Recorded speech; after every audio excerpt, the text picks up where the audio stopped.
함께하고 계십니다. 계속해서 위클리 픽 시간인데요. 첫 번째 픽은 박종훈 기자님이 준비하셨죠? 네, 저는 태국에서 이슈를 가져왔습니다. 키워드 먼저 보시죠. 네, 태국으로 가보겠습니다. 네, 키워드가 바로 태양 스티커입니다. 태양 스티커요? 네, 지금 태국 사회가요. T 스티커 하나 때문에 지금 현재 발칵 뒤집혔는데 자, 무슨 일인지 영상으로 보시죠. 스티커 때문에 무슨 일일까요? 자, 태국 SNS에 올라온 풍자 영상인데요. 네네. มิถุนาสีส้มติดแล้วผ่านฉลุยรู้กัน 통과한다고요? 네, 모르는 사람은 있어도 한 번만 붙인 사람은 없다는 문제 스티커.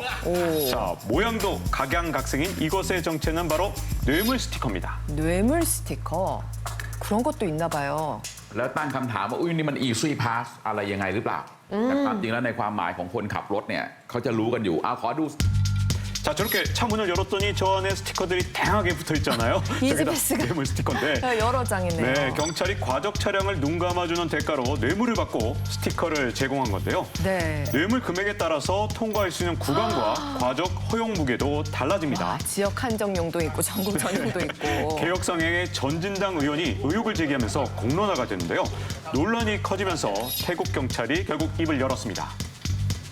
ในทางหลวงเราเนี่ยเราไม่อยากจะตอบว่าไม่มีครับเดี๋ยวเราจะแก้ไขทั้งระบบไปพร้อมๆกัน 네, 태국 사회가 발칵 뒤집힐만 합니다. 지금 저희가 영상에서 보셨던 스티커 모형을 직접 준비해 봤는데요. 그러니까 이게 경찰에게 뇌물을 지급했다는 걸 알리는 표식이라는 거죠. 네, 맞습니다. 지금 이런 스티커를 만약에 차량에 이렇게 붙이고 다닌다. 기사가 붙여도 되겠어요. 네, 그러면 일종의 프리패스권이 되는 겁니다. 운송연합회에 따르면 월납 형태로 뇌물을 갖다 바치면 스티커를 주고 그것 때문에 단속과 검문을 피할 수 있게 되는 그런 형식인데 네. 자, 차량 운행을 여러 번 하는 것보다 이 과적을 해서 한 번에 옮기는 게 돈도 절약되고 또 이 아무래도 검문을 받기 위해서 멈춰서 있으면 시간도 절약할 수 있는 그런 부분들이 있기 때문에 뇌물을 갖다 바칠 수밖에 없었다 이런 입장인 거죠. 뇌물 내면 스티커 줘서 다 통과한다. 말이 되나요? 뭐 사실 태국 경찰의 이런 부패는 어제 오늘 일은 아니고요. 혹시 네. 조 페라리 사건이라고 들어보신 적이 있나요? 조 페라리. 글쎄요. 페라리는 차 이름 아닌가요? 그렇습니다. 그 2021년 태국의 한 경찰서에 마약상이 체포돼 왔는데요.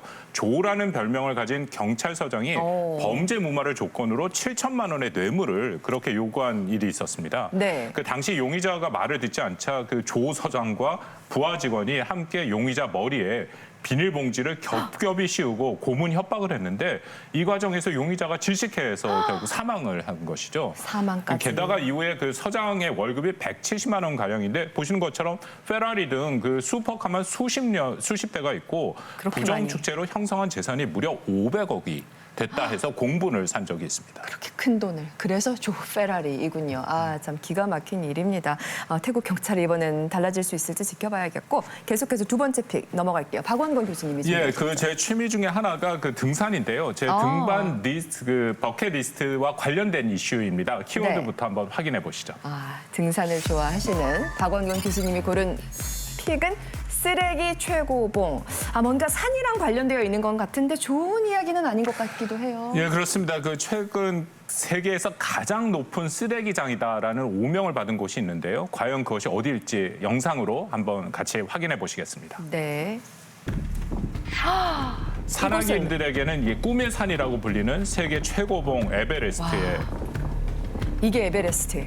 그런데 실태는 이렇습니다. 현지 등반 가이드가 직접 촬영한 영상인데요. Group have made to the down, to the camp 2 and the base camp. 저렇게 쓰레기가 많다니.